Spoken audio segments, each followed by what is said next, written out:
I'm Scott Tinsley Hall, and I am an alderman on the city council over in Jacksonville, Illinois. My husband is Joel. Yeah, I'm Joel Tinsley Hall.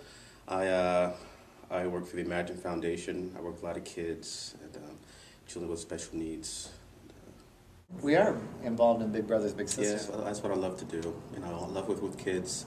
I got my degree in special education, so I really have a passion for working with children with special needs, learning disabilities, or autism, and being a big brother. It's just, I think we both love children, and we hope to have a family of our own one day.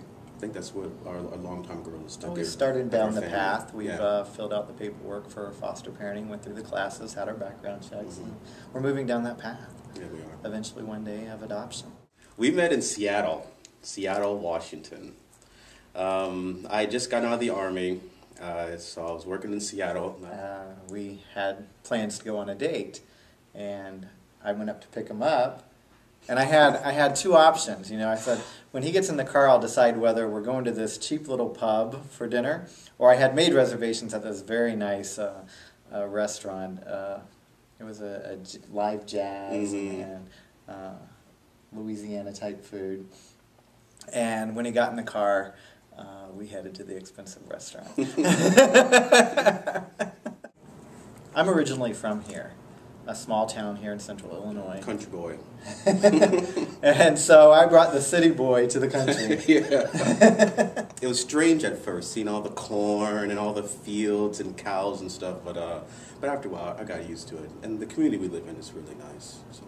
And we came into the community with the conscious decision, we are who we are, we're not going to hide it. And so we've been out, we're very active in the community. Like I said earlier when I introduced myself, I'm on the city council.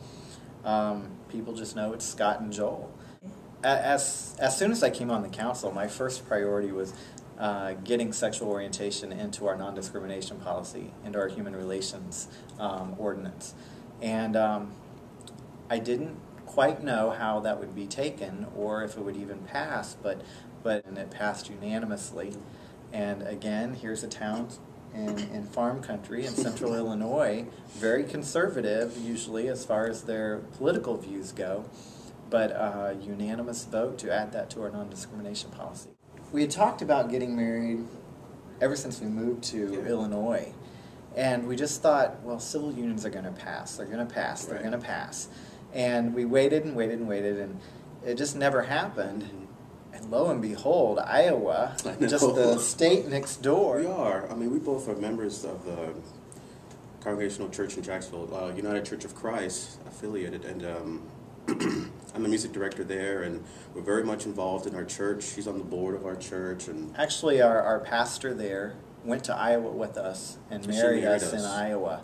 And about, I don't know, maybe 10 people from our church went up on that day in July 1st in Iowa and watched our ceremony and supported us in that.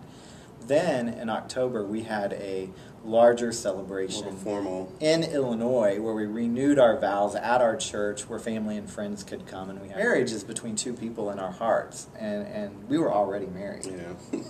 But now it's on paper and we have something that's equal to what my grandparents had. We got married in the same town, Keokuk, Iowa, that my grandparents did over 50 years ago. It's just now we talk about our retirement and things like that. We talk about hospitalization. When I was hospitalized for a minor surgery, but still we had to make sure the paperwork was in order so that if anything did happen, God forbid, he wouldn't have the difficulties if something would have happened. And that's ridiculous that we have to jump through those hoops. Yeah, it is ridiculous. I mean, we know people who have been together their whole lives, and when their partner had passed away, the partner lost everything. His family took the house, they took everything, and left him alone. And I don't know, that's just not right. When you've been together that long and you share your lives, I mean, how does our marriage diminish anybody else's marriage? It's between us. It's our love, and We share a bank account, we share Yeah. bills, we share a car, we share a house. You know, it's we're married, plain and simple. I love him. Yeah.